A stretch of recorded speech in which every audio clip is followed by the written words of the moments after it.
Movie start होती है एरेंडेल में, जहां हम देखते हैं कि एल्सा और एना दोनों बहनें एक रूम में इंचांटेड फॉरेस्ट बना रही हैं। अब यहाँ पर इनके पेरेंट्स रूम में आते हैं, जहां पर किंग एग्नर, जो कि एल्सा और एना के फादर हैं, उनको बताते हैं कि आओ मैं तुम लोगों को एक स्टोरी सुनाता हूँ। वो बताते हैं कि कैसे इंचांटेड फॉरेस्ट में पहले 4 स्पिरिट्स का राज था, जो कि थी अर्थ, फायर, वाटर और एयर।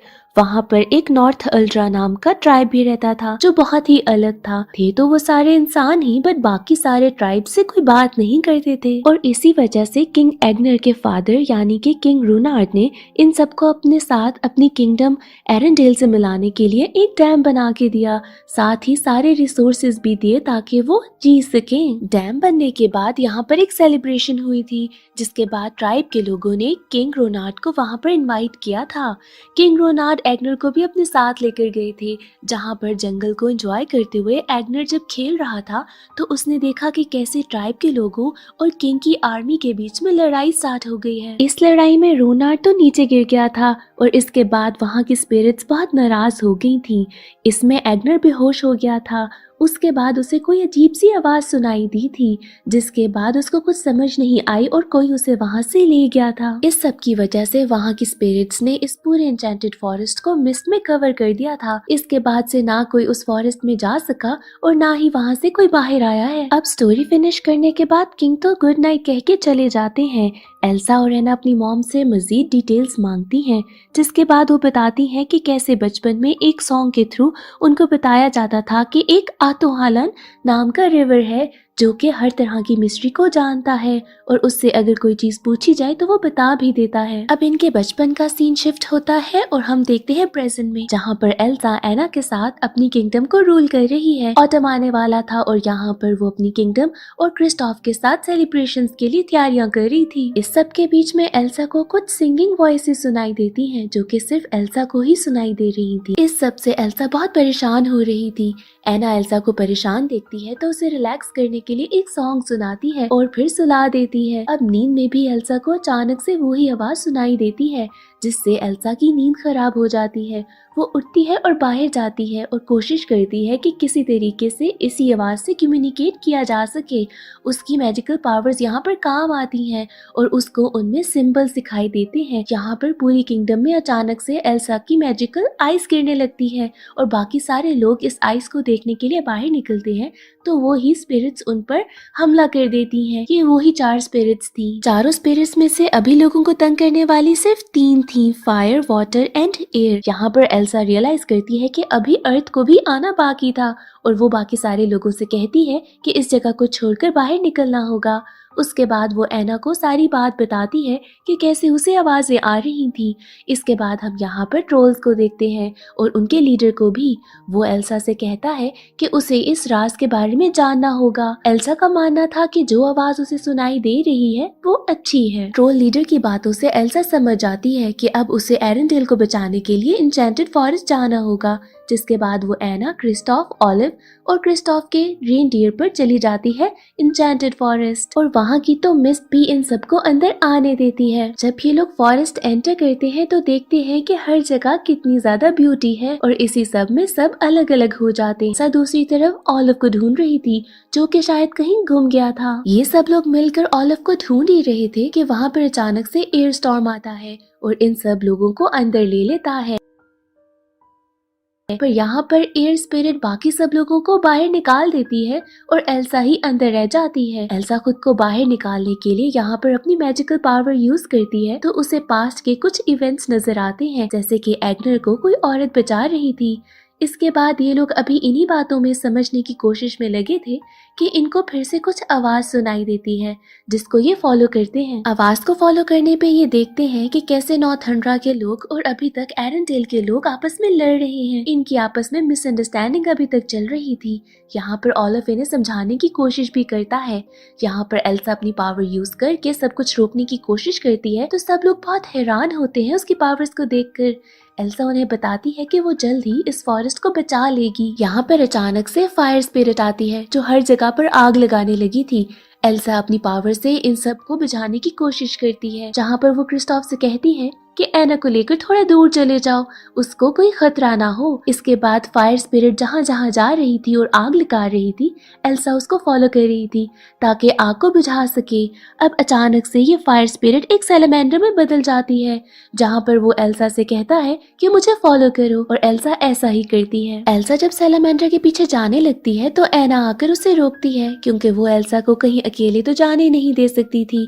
एल्सा जब देखती है कि एना परेशान है तो वो अपनी मॉम की दी हुई शॉल, जो कि हमेशा एल्सा पहनती थी, एना को दे देती है। पीछे से आने वाले लोग जब ये देखते हैं तो वो बहुत हैरान होते हैं, क्योंकि वो शॉल नॉर्थ अल्ड्रा की ट्रेडिशनल शॉल थी।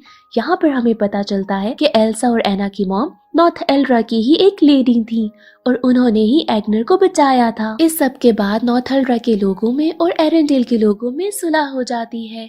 ये लोग बहुत ही ज्यादा खुश थे और एल्सा और एना को कहते हैं कि रात यहीं पे गुजारो। अब हम देखते हैं कि क्रिस्टोफ के पास एक नॉर्थ एल्ड्रा का लड़का आया है, जो कि उसे प्रपोज करने के तरीके बता रहा था। इसके बाद एना वहाँ के कैप्टन के पास थी और एल्सा के पास एक नॉर्थ एल्ड्रा के ट्राइब की लड़की थी, जो कि उसको शॉल पे बने सिंबल्स के बारे में बता रही थी। वहाँ पर 5 सिंबल्स थे और वो बताती है कि कैसे एक 5th स्पिरिट भी है जिसको अभी तक किसी ने नहीं देखा। वो बताती है कि कैसे ये स्पिरिट लोगों को नेचर से जोड़ेगी, और जिस दिन ये मिस्ट आई थी उस दिन उस स्पिरिट की आवाज भी सुनाई दी गई थी। एल्सा बताती है कि कैसे उसके फादर ने उस आवाज को सुना था और अब एल्सा को भी वही आवाज सुनाई दे रही है। शायद इसका मतलब ये है कि वो ही 5th स्पिरिट होगी। उसके बाद कुछ अर्थ जायंट्स आते हैं जिनसे ये लोग बच तो जाते हैं, बट एल्सा एना से कहती है कि यहाँ के लोगों की जान हम मजीद खतरे में नहीं डाल सकते और हमें नॉर्थ जाना होगा जहाँ से वो आवाज आ रही है। इसके बाद एल्सा और एना यहाँ पर बाकी सारे लोगों को छोड़कर निकल पड़ती है नॉर्थ को। क्रिस्टोफ इस बात से बहुत उदास होता है। एल्सा, एना, ऑलिव और वो सैलामेंडर जब नॉर्थ की तरफ जा रहे थे तो रास्ते में इन्हें अपने पेरेंट्स की रेक्ड शिप नजर आती है।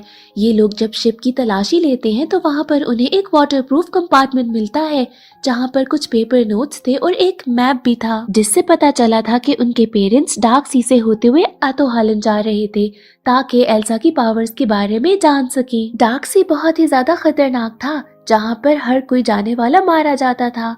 अब यहाँ पर एल्सा सारी सच्चाई जानने के लिए वाटर स्पिरिट को बुलाती है, जो कि कुछ इमेजेस से बताती है कि कैसे उसके पेरेंट्स डार्क सी में ही मारे गए थे। एल्सा को तो अब गिल्ट खाने लगता है। उसको लगता है कि उसके पेरेंट्स की डेथ उसी की वजह से हुई थी, क्योंकि वो उसकी पावर्स के बारे में ही जानने के लिए जा रहे थे। वो रोते हुए शिप से बाहर जाती है और एना उसे फॉलो करती है। एना एल्सा को समझाती है कि पेरेंट्स ने ये अपनी मर्जी से किया था और एल्सा की पावर्स के बारे में सिर्फ वो जानना चाहते थे। यहाँ पर वो ये भी कहती है कि कैसे उसकी पावर्स एडोना की काइंडनेस का गिफ्ट थी, क्योंकि वो नॉर्थ अल्ड्रा से बिलोंग करते हुए भी अपनी काइंडनेस की वजह से एनिमी को बचा रही थी। इन सब बातों से एल्सा थोड़ा बेहतर फील करती है, जिसके बाद वो एना को बताती है कि सच्चाई जानने के लिए उसे एतोहालन जाना होगा, और वो भी इस डार्क सी को क्रॉस करके। बट वो ये सब अकेले करना चाहती है और वो किसी और की जान को मजीद खतरे में नहीं डाल सकती। एना तो अकेले एल्सा को भेजना नहीं चाहती थी, पर यहाँ पर एल्सा एक आइस बोट बनाती है जिसमें ऑलिव और एना को डालकर वो दूर भेज देती है। पर ये लोग जब दूर जा रहे थे तो एना ने भी बहुत चालाकी दिखाई और बोट को चेंज कर लिया। यहाँ पर वो जायंट अर्थ मॉन्स्टर से गुजरते हुए छुपके से खामोशी से एक जगह पर पहुंच जाते हैं। दूसरी तरफ हम देखते हैं कि एल्सा डार्क सी में जाने की कोशिश कर रही थी, पर डार्क सी उसे बार बार बाहर फेंक देता था। एल्सा यहाँ पर अपनी मैजिकल पावर्स यूज करती है और पानी को बर्फ बनाते हुए वो आगे जाती है। यहाँ पर वाटर स्पिरिट आती है जो कि बहुत ही गुस्से में थी। एल्सा उसे काम करती है, जिसके बाद वो एक हॉर्स बनता है और एल्सा को लेकर आतोहालन पहुंच जाता है, जो कि पूरा ग्लेशियर से कवर्ड था। एल्सा को पता चल जाता है कि आवाज यहाँ से ही आ रही है और वो अंदर जाने लगती है।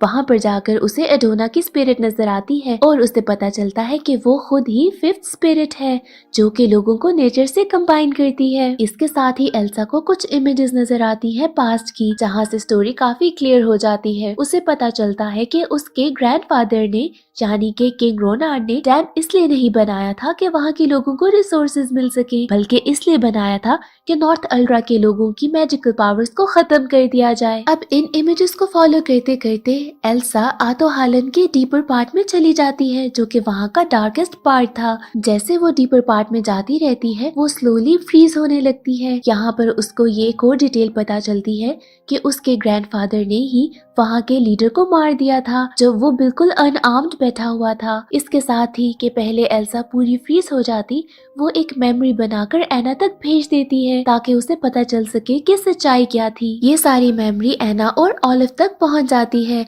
जहां पर एना सोचती है कि अब डैम को किसी भी तरीके से तोड़ना होगा ताकि वहां की मिस्ट एंड हो जाए और सारी स्पिरिट्स खुश हो जाए। पर इस तरह से तो एरेंडेल में फ्लड आ जाना था। अब यहाँ पर ऑलिव एना को बाहर जाने का एक रास्ता बताता है, पर स्लोली स्लोली ऑलिव फेड होने लगता है। यहाँ पर एना को समझ आ जाती है कि एल्सा जरूर किसी खतरे में है। देखते ही देखते ऑलिव एना के हाथों में खत्म हो जाता है, जिसके बाद एना वहाँ से उदास बाहर निकलती है और अर्थ मॉन्स्टर्स को उठाने की कोशिश करती है कि वो उनको फॉलो करे। यहाँ पर अर्थ मॉन्स्टर्स बाहर निकलते हैं और एना को फॉलो करने लगते हैं। आगे वहाँ पर एरेंडेल वाली आर्मी भी थी, जहाँ पर चीफ कोशिश करता है कि एना के साथ मिलकर मॉन्स्टर्स को जगाए। इन सब का प्लान था कि अर्थ मॉन्स्टर्स को प्रोवोक करे ताकि वो ये डैम किसी तरीके से तोड़ दे, और बिल्कुल ऐसा ही होता है। यहाँ पर अर्थ मॉन्स्टर्स प्रोवोक होकर वहाँ डैम की तरफ बड़े बड़े पत्थर फेंकने लगते हैं, जिसकी वजह से डैम टूट जाता है और पानी फ्लो करने लगता है। यहाँ पर तो एना गिरते गिरते बचती है, उसे क्रिस्टोफ बचा ही लेता है, और जैसे ही डैम टूटता है, स्पिरिट्स खुश होकर एल्सा को भी फ्री कर देती हैं। डैम से निकलता हुआ पानी बहुत ही तेजी से फ्लो कर रहा था एरेंडेल की तरफ, और ऐसे तो पूरी एरेंडेल किंगडम ही फ्लड कर जानी थी। बट यहाँ पर एल्सा अपने वाटर हॉर्स पर पहले ही पहुंच जाती है, जहाँ पर वो एक आइस फॉल बनाती है और पानी को कंट्रोल कर लेती है। इसके बाद वो इंचेंटेड फॉरेस्ट जाती है, जहाँ पर मिस्ट खत्म हो चुकी थी। इसके बाद सब बहुत खुश हो जाते हैं और हर कोई फ्री हो जाता है। एल्सा और एना एक बार फिर से मिलती हैं। एल्सा एना को बताती है कि कैसे वो ही फिफ्थ स्पिरिट है, और वो ही है जो कि लोगों को नेचर से मिलाती है, और वो एक ब्रिज की तरह है जिसका दूसरा एंड एना है, क्योंकि ये दोनों ही नेचर और ब्यूटी लोगों को कनेक्ट करते हैं। इसके बाद एल्सा अपनी पावर से फिर से ऑलिव को रिवाइव करती है, जहां हम देखते हैं कि एना वहां की न्यू क्वीन बन चुकी है और एल्सा बन गई है एन्चेंटेड फॉरेस्ट की प्रोटेक्टर। यहाँ पर एक लेटर आता है एल्सा को, जो कि एना ने भेजा था। वो उससे मिलने के लिए जाती है और यहाँ पर मूवी एंड हो जाती है।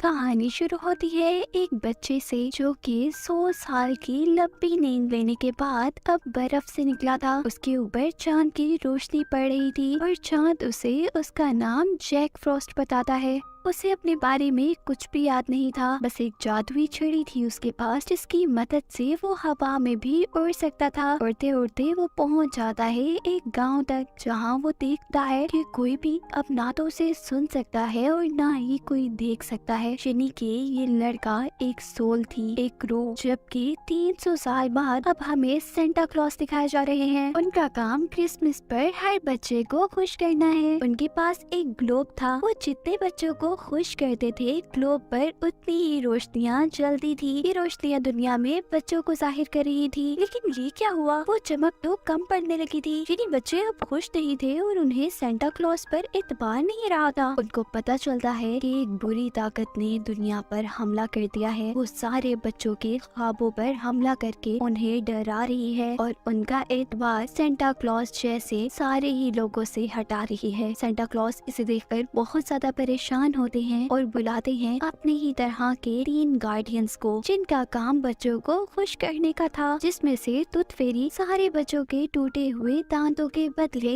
उन्हें पैसे दिया करती थी। सैंडी मैन बच्चों को अच्छे अच्छे ख्वाब दिखाता था और ईस्टर बनी ईस्टर पर सारे ही बच्चों को कलरफुल एग्स देता था, जिनसे वो खुश हो जाते थे। यहाँ इन गार्डियंस से चांद बात करना शुरू करता है। वो उन्हें बताता है कि बुरी ताकतें सच में इस दुनिया पर आ चुकी हैं, जिनसे लड़ने के लिए उन्होंने एक बच्चे की सोल को चुना है, जिसका नाम है जैक फ्रॉस्ट, जिसे हमने मूवी के शुरू में ही देखा था। सारे ही गार्डियंस ये देखकर खुश हो जाते हैं। दिखाया जाता है अब जैक को, जो कि कुछ बच्चों के साथ था। वो उनके साथ खेलना चाहता था, लेकिन क्योंकि कोई उसे देख नहीं सकता था तो वो ऐसा नहीं कर पाता। लेकिन कहानी सुनाते हुए उन बच्चों की मॉम उन्हें बताती है कि जैक फ्रॉस्ट कोई नहीं है, वो तो सिर्फ कहानियों में होता है। वो चाहता था कि बच्चे उसका एतबार करें, इसीलिए वो एक बच्चे को बर्फ पर खूब मजे करवाता है और फिर उसके घर ये देखने आता है कि क्या उसने जैक फ्रॉस्ट को महसूस किया, क्या उसे पता चला कि ये सारे मजे उसे जैक फ्रॉस्ट ने करवाए थे। पर बच्चों की बातें सुनकर वो और भी उदास हो गया था। बच्चों को तो जैक फ्रॉस्ट का पता भी नहीं चला था। बच्चे तो टूथ फेरी का इंतजार कर रहे थे क्योंकि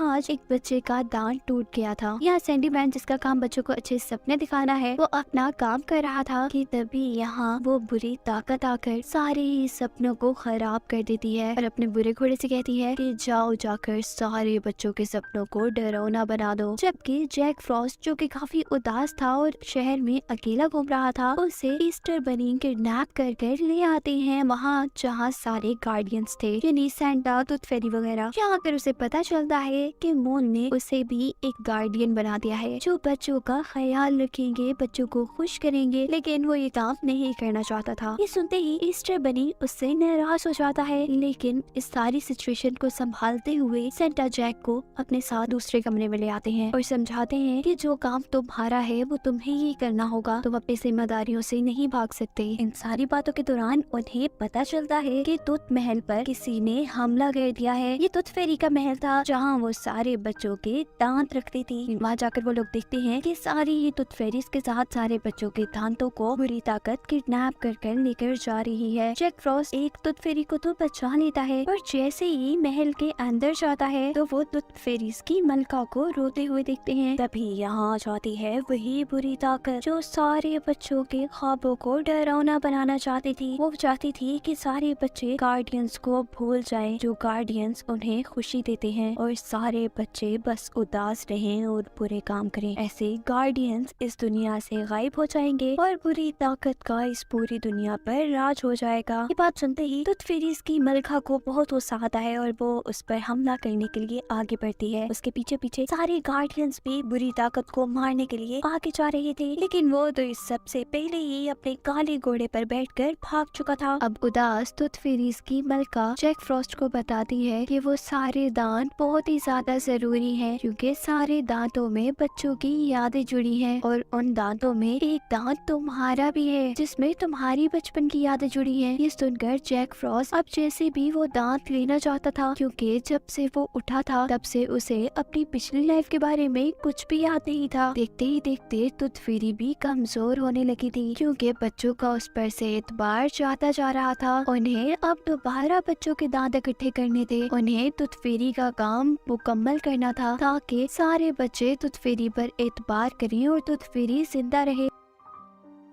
ये सारे ही गार्डियंस जो कि बच्चों को खुश करने का काम करते थे, ये तब तक ही जिंदा रहते थे जब तक बच्चे इन पर एतबार करते रहे। सभी को अब सबसे पहले बच्चों के दांत जमा करके टूथ फेरी को वापस करने थे। जैक फ्रॉस्ट, जिसने गार्डियंस की मदद करने से पहले मना कर दिया था, अब अपने दांत लेने के लिए वो भी उनकी मदद को तैयार था। गार्डियंस अब बच्चों के टूटे हुए दांतों को इकट्ठा करके वहाँ पर पैसे रखते हैं, जो कि टूथ फेरी का काम था। ये सब करते करते वो सारे मिलकर पहुंचते हैं एक बच्चे के कमरे पे, जहाँ वो बच्चा उठकर इन सबको देख लेता है, सिवाय जैक फ्रॉस्ट के, क्योंकि उस बच्चे को इन सब का तो एतबार था पर जैक फ्रॉस्ट का नहीं। अब सैंडीमैन को, जो कि बच्चों को सुलाने का और अच्छे ख्वाब दिखाने का काम करता था, उसे इस बच्चे को दोबारा सुलाना था। ये करते करते अब वो सैंटा और ईस्टर बनी को भी सुला देता है। इतने में जैक फ्रॉस्ट को बाहर वही बुरी ताकत नजर आने लग गई थी, जो कि उनकी दुश्मन थी। वो सैंडीमैन को लेकर उससे लड़ने के लिए जा रहा था, जबकि यहाँ बच्चे के कमरे में उसकी बहन आती है, जहाँ गार्डियन सोए हुए थे, जहाँ वो सेंटा का ग्लोब दिखती है, जो उसे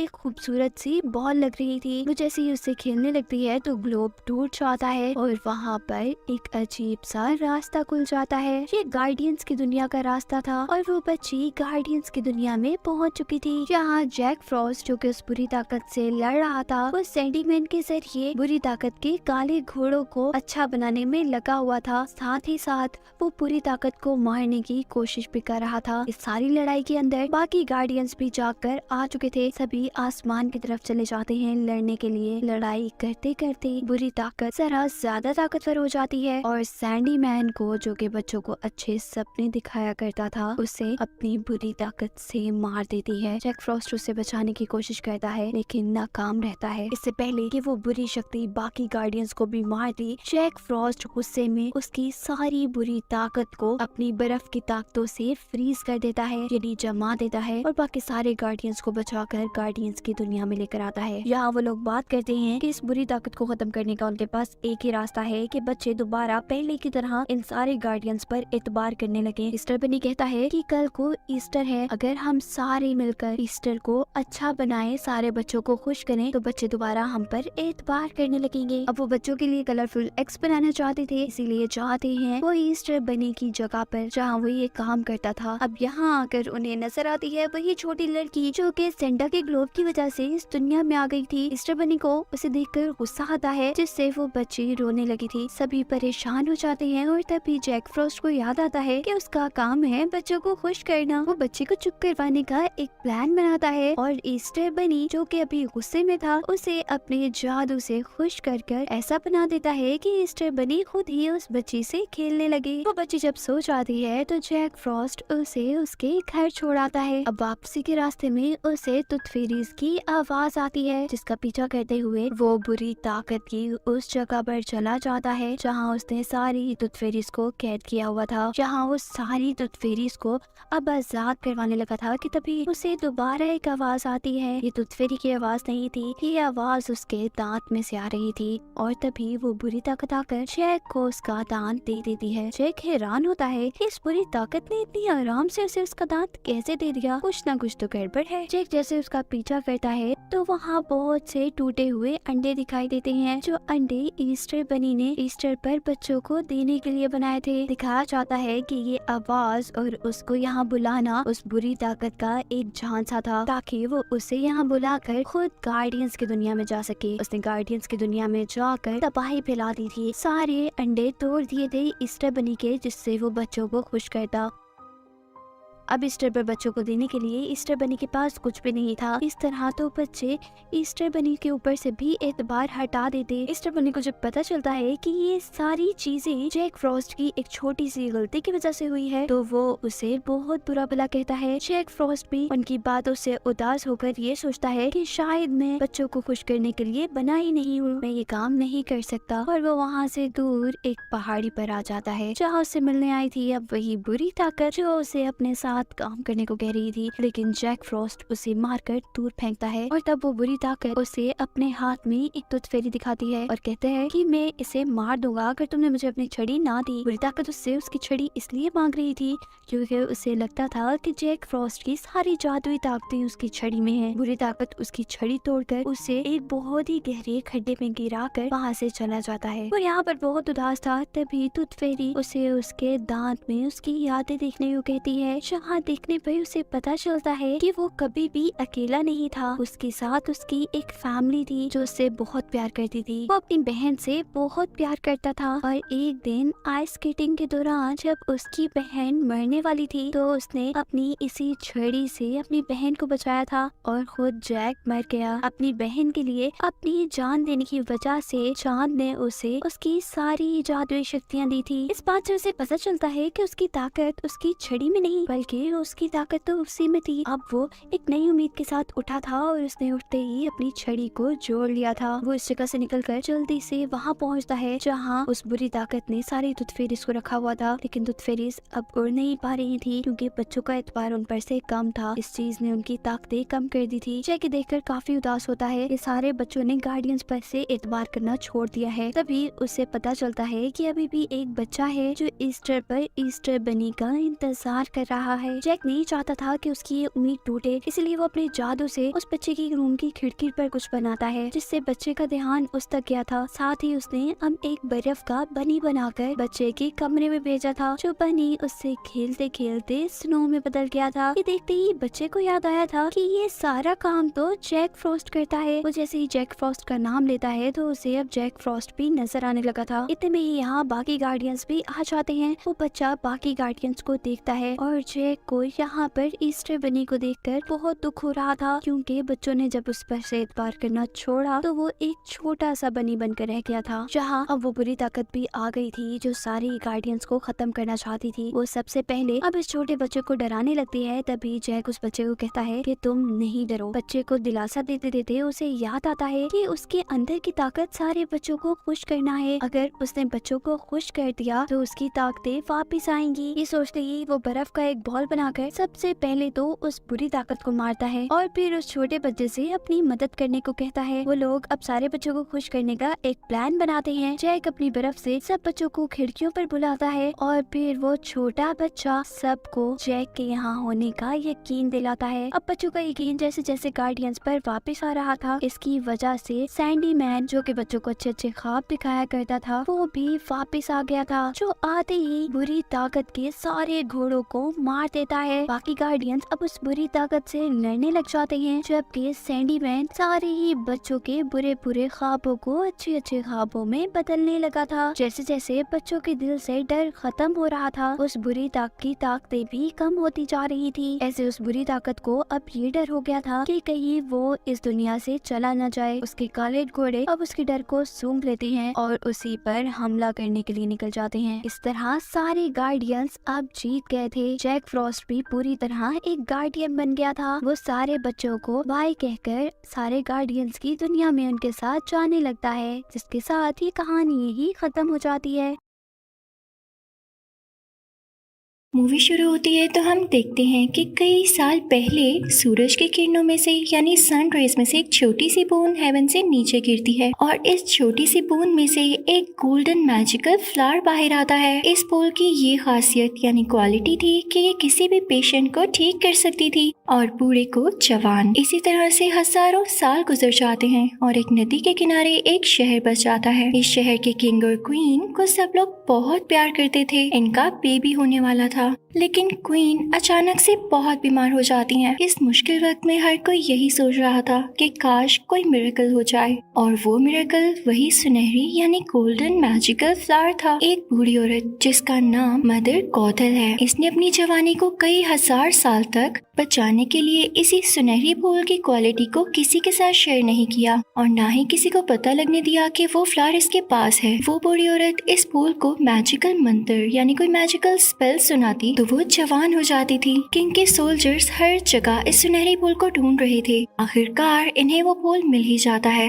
वो फूल पानी में मिलाकर क्वीन को देते हैं तो क्वीन बिल्कुल ठीक हो जाती है और फिर एक बहुत प्यारी सी प्रिंसेस पैदा होती है जिसके बाल बहुत ही प्यारे और गोल्डन कलर के होते हैं। इसका नाम रपुंज़ल होता है। अब इसकी बर्थडे पर किंग और क्वीन एक लैंटर्न छोड़ते हैं और ये वहाँ का ट्रेंड बन जाता है। तक सब कुछ बिल्कुल ठीक होता है, लेकिन सिर्फ इसी वक्त तक। फिर वही बूढ़ी औरत यानी गोथल प्रिंसेस के पास आती है और इसके बाल पकड़कर वही जादुई मंत्र यानी मैजिकल स्पेल पढ़ने लगती है। इस तरह इसे पता चलता है कि सुनहरी फूल का असर प्रिंसेस के बालों में आ गया है। गोथल प्रिंसेस को लेकर महल से भाग जाती है। किंग और इसके सोल्जर्स हर जगह प्रिंसेस को ढूंढते हैं, लेकिन प्रिंसेस कहीं नहीं मिलती, क्योंकि बहुत दूर एक जंगल में एक बड़े से मीनार पर गोथल इसको अपनी बेटी की तरह पाल रही थी। इस बार गोथल अपनी सुनहरी फूल को दुनिया से छुपा कर रखना चाहती थी, इसलिए वो प्रिंसेस को कभी बाहर ही नहीं जाने देती थी। लेकिन इस मीनार की दीवारें हर चीज को नहीं छुपा सकती थी। दूसरी तरफ किंग और क्वीन हर साल प्रिंसेस के बर्थडे पर बहुत से स्काई लैंटर्न्स उड़ाते थे, सिर्फ इसी होप में कि एक दिन इनकी बेटी जरूर वापस आएगी। सीन बदलता है तो हम देखते हैं कि प्रिंसेस काफी बड़ी हो गई है, जिसका एक फ्रेंड पास्कल होता है, और इसी के साथ ये सारा दिन वो इस बड़े से मीनार में अकेली रहा करती थी। नेक्स्ट डे आता है तो हम देखते हैं कि कुछ चोर, जिनमें से एक का नाम राइडर होता है, वो महल में जाकर प्रिंसेस का क्राउन चुरा लेता है और वहाँ से भाग जाता है। इनके पीछे पैलेस के सोल्जर्स भी भागने लगते हैं ताकि क्राउन वापस ले सकें। राइडर वो क्राउन लेके अपने फ्रेंड को धोखा देके वहाँ से भाग जाता है। अब दूसरी तरफ प्रिंसेस गोथल से अपने बर्थडे पर इन लैंटर्न्स को देखने के लिए एक विश करती है, लेकिन गोथल हर बार उसे मना कर देती है। फिर हम देखते हैं कि राइडर भागता भागता इसी मीनार पर पहुंच जाता है जहाँ प्रिंसेस रहती है। प्रिंसेस डर कर राइडर के सर पर फ्राइंग पैन मारकर इसे बेहोश कर देती है। इतने में वहाँ पर कोतैल आ जाती है और रपुंज़ल को अपने बाल मीनार से गिराकर उसको ऊपर उठाने का कहती है। रपुंज़ल कोतैल को अपने बालों से मीनार पर चढ़ाती है। वो कोतैल से अपने बर्थडे पर स्काई लैंटर्न देखने की बजाय इससे पेंट्स की डिमांड करती है।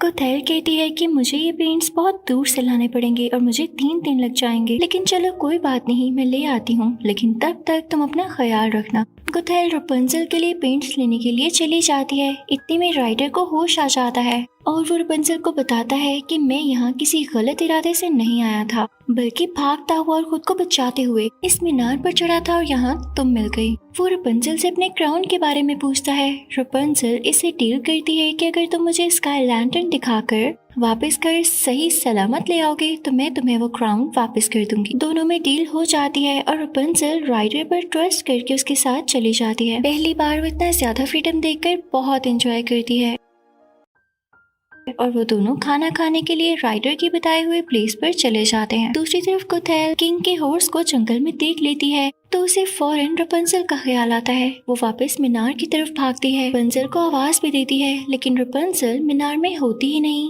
तो वो घर आकर मीनार के दरवाजे की तरफ भागती है, लेकिन मीनार में से रपुंज़ल नहीं।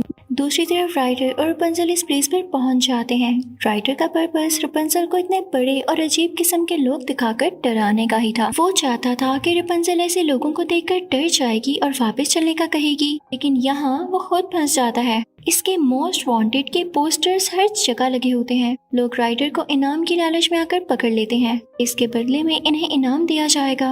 वो अपने एक साथी को सोल्जर्स को लाने के लिए भेज देते हैं। रपुंज़ल इनसे अपने ड्रीम के बारे में बात करती है कि राइडर मुझे मेरे ड्रीम्स पूरे करने के लिए लेकर जा रहा है, इसे सोल्जर्स के हवाले ना किया जाए, यानी उसे सोल्जर्स को ना दिया जाए। क्या तुम लोगों को बिल्कुल एहसास नहीं कि ड्रीम्स पूरे न हो तो कैसा लग। सब इमोशनल हो जाते हैं और वो सब रपुंज़ल के फ्रेंड्स बन जाते हैं। इसे अपने अपने ड्रीम्स के बारे में बताते हैं कि इतने में इस जगह पर सोल्जर्स आ जाते हैं। सोल्जर्स राइडर को ढूंढ रहे होते हैं कि इस होटल में लोगों को राइडर और रपुंज़ल पर तरस आता है, तो वो इनको खुफिया रास्ते से बाहर निकाल देता है। जब सोल्जर्स वहाँ आते हैं तो उन्हें कुछ भी नहीं मिलता, लेकिन किंग का वही हॉर्स वहाँ पर आ जाता है और हर जगह को सूंघने लगता है ताकि राइडर के ट्रेसेस पता चल सकें, और आखिर वो इस सीक्रेट रास्ते को ढूंढ ही लेता है। सब सोल्जर्स उस घोड़े और राइडर के और दोस्त सबके सब राइडर और रपुंज़ल का पीछा करने लगते हैं और आखिरकार इनको ढूंढ ही लेते हैं। राइडर और सोल्जर्स की लड़ाई हो जाती है और इसी लड़ाई नदी का बंध भी टूट जाता है। राइडर और रपुंज़ल भागते हुए एक गार में पहुंच जाते हैं और एक बड़े से पत्थर की वजह से इस गार का मुंह भी बंद हो जाता है। आहिस्ता आहिस्ता इस गार में पानी भरने लगता है। रपुंज़ल परेशान होती है कि इसकी वजह से राइडर भी खतरे में पड़ चुका है और राइडर से सॉरी कर रही होती है। यहाँ राइडर रपुंज़ल को अपना रियल नेम बताता है कि मेरा रियल नेम यूजीन है, और रपुंज़ल भी बताती है कि मेरे बाल मैजिकल हैं और जब मैं गाती हूँ तो ये चमकते हैं। रपुंज़ल वही मैजिकल स्पेल गाने लगती है तो केव में रोशनी ही रोशनी हो जाती है। वो इस रोशनी की हेल्प से बाहर निकलने का रास्ता ढूंढ लेते हैं और अब बाहर आ जाते हैं। सीन बदलता है और हम देखते हैं कि कोतैल जो होटल के आदमी से राइडर और रपुंज़ल का पूछकर इनका पीछा कर रही होती है। इसे राइडर के वही चोर दोस्त मिल जाते हैं जो कि क्राउन लेने के लिए राइडर का पीछा कर रहे थे। वो इनको क्राउन दे देती है जो कि इसे टॉवर से मिला था और कहती है कि मैं तुम्हें इस क्राउन से भी ज्यादा मनी दे सकती हूँ, लेकिन तुम लोग तो इस क्राउन पर ही खुश हो। फिर हम देखते हैं कि रपुंज़ल अपने बाल राइडर के जख्मी हाथ पर बांधकर वही मैजिकल स्पेल पढ़ती है और खोलती है तो उसका जख्म बिल्कुल ठीक हो जाता है, क्योंकि मैंने आपको बताया कि उसमें हीलिंग पावर्स थी। लेकिन राइडर यानी यूजीन ये देख के डर जाता है। रपुंज़ल बताती है कि मुझे माँ ने बताया था कि मेरे बचपन में लोग इनको काटना चाहते थे क्योंकि मेरे बाल बहुत प्यारे थे, लेकिन अगर मेरे बालों को काट दिया जाता तो इनका मैजिक खत्म हो जाता, इसीलिए तो मैं कभी भी मीनार से निकली ही नहीं। और यूजीन इसे अपनी कहानी सुनाता है। यूजीन लकड़ी लेने के लिए जाता है तो कोतैल वहाँ आ जाती है। जबरदस्ती रपुंज़ल को वापस मीनार पर ले जाने के लिए कहती है। रपुंज़ल जब वापस नहीं जाना चाहती तो इसकी माँ उसे वो क्राउन दे देती है और कहती है कि तुम राइडर को टेस्ट करके देख लो, वो तुम्हें इस क्राउन की खातिर छोड़ देगा। जब वो ऐसा करेगा इसी वक्त तुम्हें रियलाइज होगा कि मैं ठीक थी।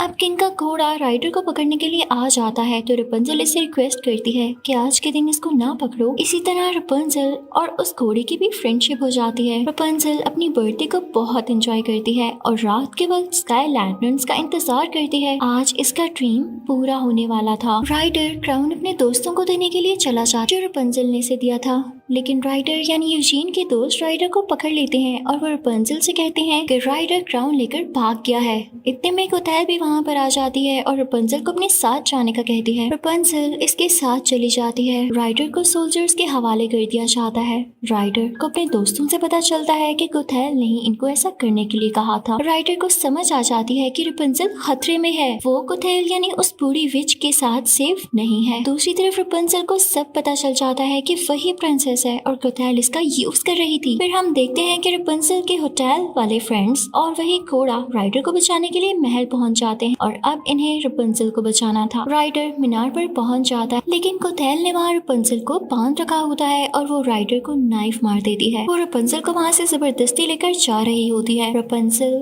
कोथैल को कहती है कि अगर तुम मुझे यूजीन की जान बचाने दोगी तो मैं हमेशा के लिए तुम्हारे साथ रहने को तैयार हूँ। कोथैल रपुंज़ल को छोड़ देती है। अब रपुंज़ल यूजीन को बचाने के लिए इसके पास आती है तो यूजीन इसके बाल काट डालता है और उसके बालों का असर खत्म हो जाता है। अब कोथैल पूरी हो जाती है और इसी तरह इस मीनार से गिरकर मर जाती है। यूजीन भी बच जाता है और रपुंज़ल अपने रियल पेरेंट्स यानी किंग और क्वीन को वापस मिल जाती है और इसी तरह इस मूवी की हैप्पी एंडिंग होती है।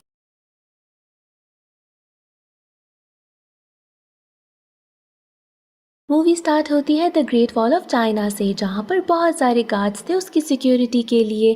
अचानक से हंस अपने जनरल के साथ इन पर हमला कर देते हैं। उन्होंने the great wall of China को क्रॉस कर ही लिया था और अब इंपीरियल सिटी जाने वाले थे। यहाँ पर गार्ड्स इनसे बहादुरी से लड़ते हुए मैसेज सिटी तक पहुँचा देते हैं कि ये लोग अंडर अटैक हैं। ये मैसेज जनरल लेके जाता है एम्परर के पास कि पूरा चाइना अंडर अटैक है और ये लोग इंपीरियल सिटी तक पहुँच जाएंगे। एम्परर उसे कहता है कि चाइना की हर फैमिली में से एक आदमी को आर्मी ज्वाइन करने दो ताकि ज़्यादा बंदे होने की वजह से हम जीत सकें। यहाँ पर जनरल कहता है कि नहीं, मेरी आर्मी बहुत स्ट्रांग है और बहुत ज़्यादा लोग हैं, पर फिर भी एम्परर उन्हें ऐसा ही करने को कहता है। दूसरी तरफ हम देखते हैं एक लड़की को जिसका नाम मुलान है। वो अपनी फैमिली के बिताए हुए सारे काम वैसे ही करती थी जैसे उसे कहा जाता था। आज तो उसने एक मैच मेकर के पास भी जाना था ताकि अपनी आगे की सारी जिंदगी वो अच्छे से खुशी से गुजार सके और इसी काम के लिए उसके डैड एंसेस्टर से मदद भी मांग रहे थे कि किसी तरीके से मुलान की हेल्प हो जाए।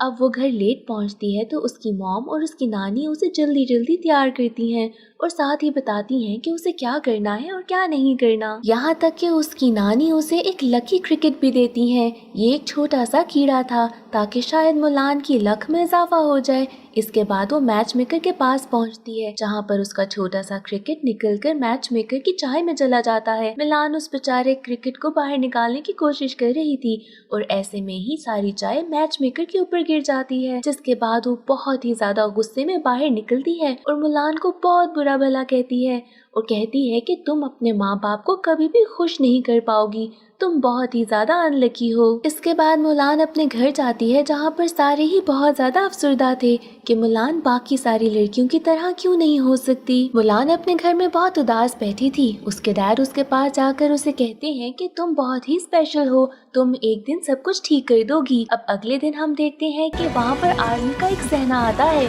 जो कि सब फैमिलीज में से एक एक आदमी को आर्मी ज्वाइन करने का कहता है। अब जब मुलान की फैमिली की बारी आती है तो उसके डैड बाहर जाते हैं क्योंकि और उनकी फैमिली में कोई आदमी नहीं था। यहाँ पर हम सबको पता चलता है कि मुलान के डैड की टांग में कोई मसला है और वो ठीक से चल नहीं पाते।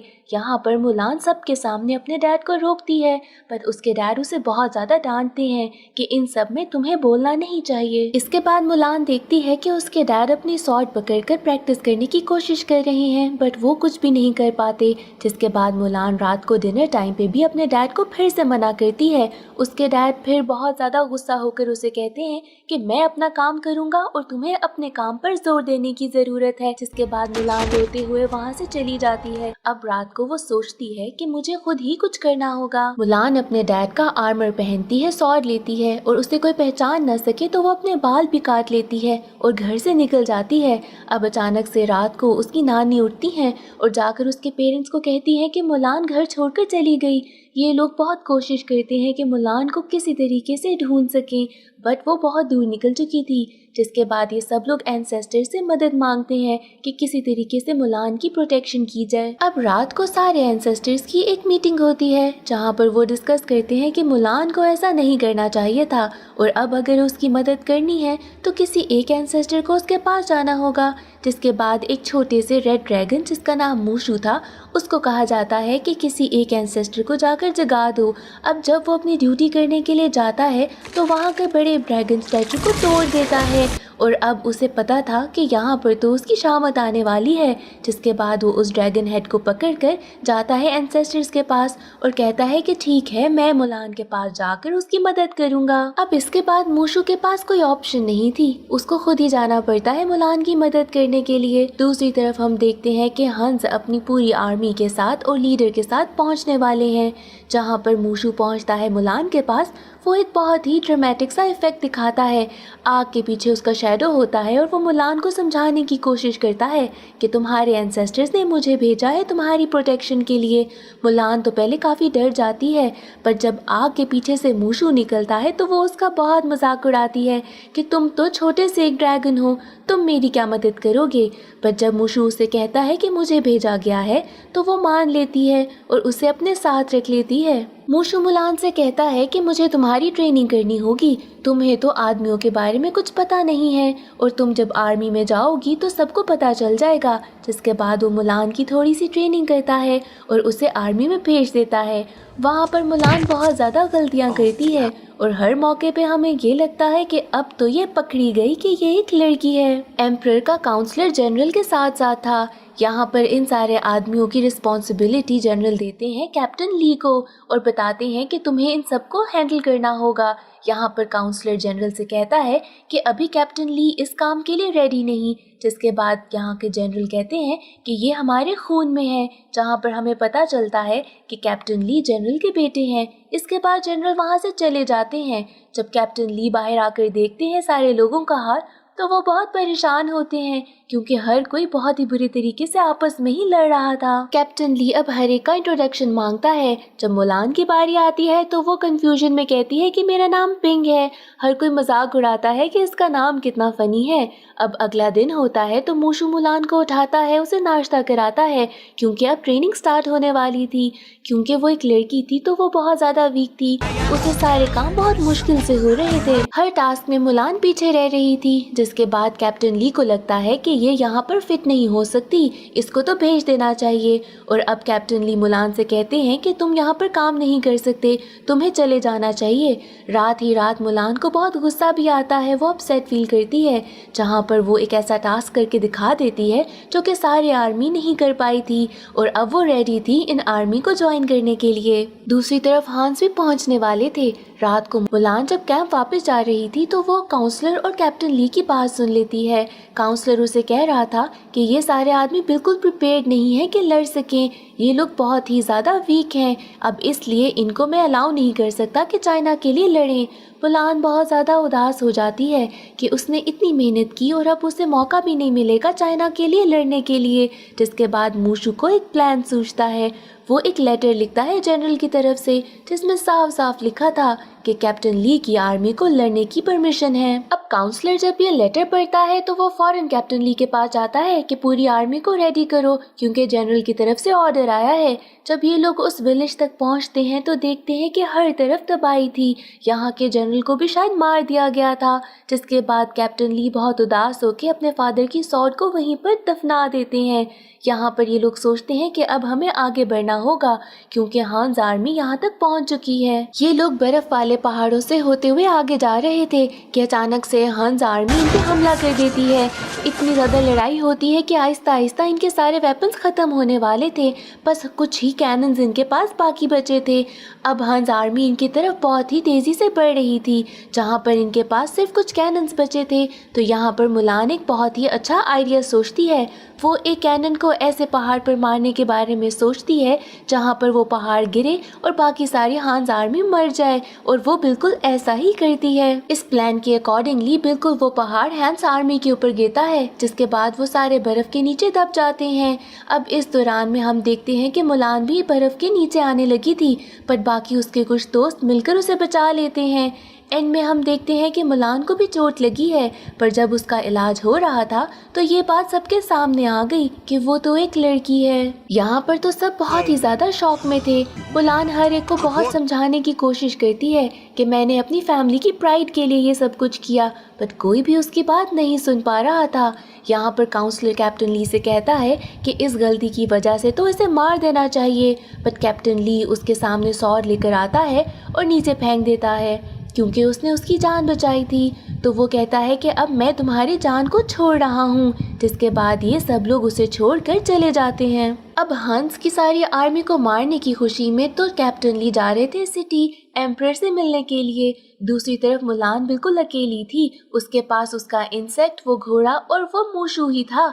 यहाँ पर अचानक से मुलान को कुछ आवाज़ आती है और उसे पता चलता है कि हंस आर्मी का जनरल और लीडर अभी तक मरा नहीं, ये लोग तो अब दोबारा सिटी पे हमला करने वाले हैं। जिसके बाद मुलान दोबारा से सिटी की तरफ निकलती है कि किसी तरीके से कैप्टन ली को ये बात कन्वे कर दी जाए। इंपीरियल सिटी पहुंचकर मुलान बहुत कोशिश करती है कि कैप्टन ली को बता सके, बट वो उसकी एक बात भी नहीं सुन रहा था।